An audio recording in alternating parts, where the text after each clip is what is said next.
Ek is besig met 'n reeks oor die storm waarin Jesus sy disippels gedwing het om uit te vaar. En ek wil as tema gebruik wanneer die storm woed. Nou nadat Jesus die skare met die broodvermeerdering gevoed het, lees in Matteus 14 vers 24. Die skuit was reeds 'n paar kilometer van die kus af en is deur die golwe getuister, want die wind was van voor.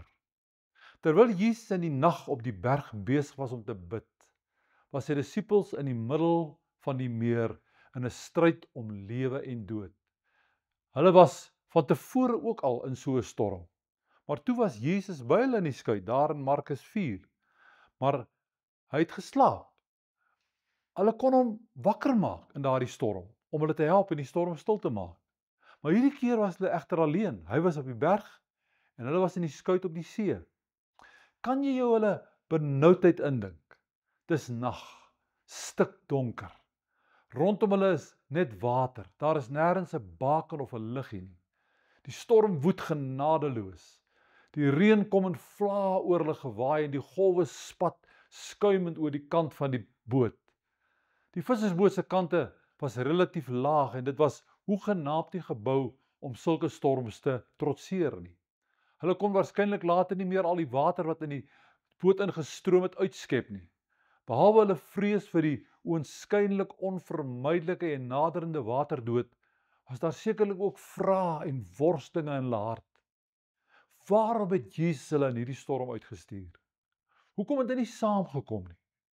Waarom so 'n storm as hulle dan juis aan hom gehoorsaam is? Keer op keer het hulle seker desperaat in die nagdonker gekyk in die rigting van waar hulle gekom het en gewonder, wat het van hom geword? Die Bybel sê, die wind was van voor. Hoe tipies van die storms van die lewe. So dikwels gaan 'n storm gepaard met 'n klomp dinge wat tergelykertyd verkeerd loop. Asof die donker en die golwe en die reën nie reeds genoeg is nie, is die wind ook nog van voor.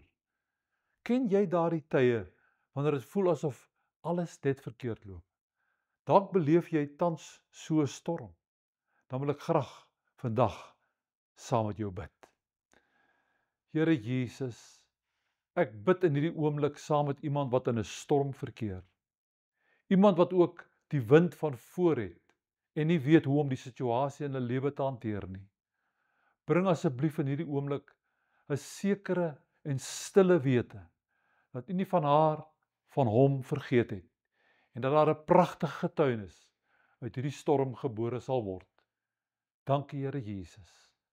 Amen. Baie sterkte vir jou. Ons gesels volgende week verder.